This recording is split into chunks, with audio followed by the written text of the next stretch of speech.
चुनाव में वोट दो कारणों से दिए जाते हैं, एक किसी को हराने के लिए और दूसरा किसी को जिताने के लिए। ये पहला चुनाव मैं देख रहा हूं जहां दोनों कारण एक ही चुनाव में।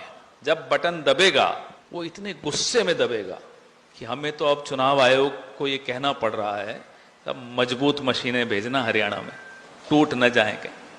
इतना ज्यादा रोष है लोगों के मन, और रोष के कारण भी है।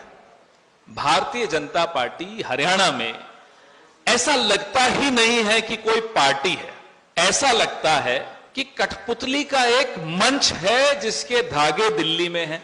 चुनाव से थोड़े महीनों पहले खट्टर साहब की मनोहर कहानियां खत्म कर दी, और यहां पास में ही एक हलका है, वहां के नेता अपने आप को गब्बर सिंह कहते थे, उनकी बाजुएं काट दी, उनके मंत्रालय को खत्म कर दिया। अब वो अकेले अंबाला में घूमते हैं। एक ऐसा नेता जो मंच पर सुबक सुबक कर रोता है। और हमारे दिल्ली के पास के एक नेता है हरियाणा में, गुड़गांव में, वो तो सार्वजनिक मंच से कहते हैं, भाजपा के नेता हैं, मंत्री हैं, सार्वजनिक मंच से कहते हैं कि इस पूरे इलाके का भारतीय जनता पार्टी ने सत्यानाश किया। कि जो प्रभारी बनाया, विप्लव देव जी को भी बुलाया सह चुनाव प्रभारी, वो सरेआम अहीरों को गाली दे देते हैं, जाटों को गाली दे देते हैं, पंजाबियों को गाली दे देते हैं। आप सह प्रभारी हैं, संवैधानिक पद पर बैठे हैं, मुख्यमंत्री हैं एक राज्य के, संविधान की शपथ लेकर हैं, उसके बाद आप इस तरह की अपमानजनक बातें करते हैं। यह सब क्या बताता है? यह सब ये बताता है कि अब उनके सामने कुछ करिकुलम है ही नहीं, पाठ्यक्रम है ही नहीं, मालूम ही नहीं क्या बात करनी है। बौखलाए हुए, बदहवास, अरे कांग्रेस में ये हो रहा है, कांग्रेस में वो हो रहा है। अरे आप अपनी बात बताओ, 10 साल में आपने क्या किया? 10 साल आप सरकार में हो और बात कांग्रेस की कर रहे हो, जैसे कि आपके दिल्ली वाले साहब करते हैं।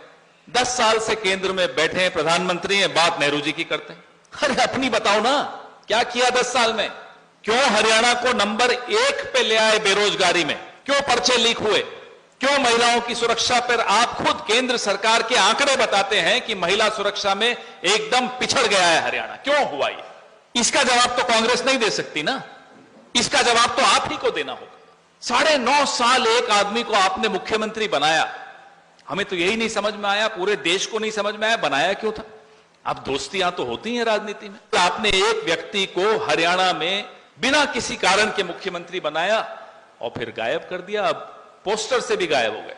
जैसे विदेशों से कभी ट्रंप आ जाते, कभी कोई बाहर के राष्ट्रपति प्रधानमंत्री आते हैं, तो मोदी जी क्या करते हैं कि इस देश की गरीबी, पिछड़ापन छिपाने के लिए एक सफेद चादर लगा देते हैं। आपने देखा होगा हरियाणा में ठीक वैसा हो रहा है। चुनाव आने से पहले एक सफेद चादर लगा दी, खट्टर साहब आउट, एक और मुख्यमंत्री ले आए।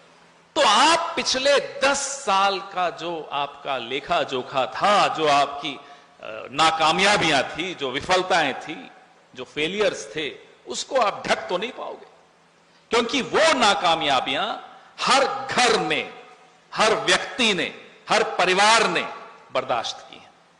जिस परिवार में कोई बेरोजगार है वो समझता है कि ये 10 साल का खामियाजा भुगत रहा है इस सरकार का।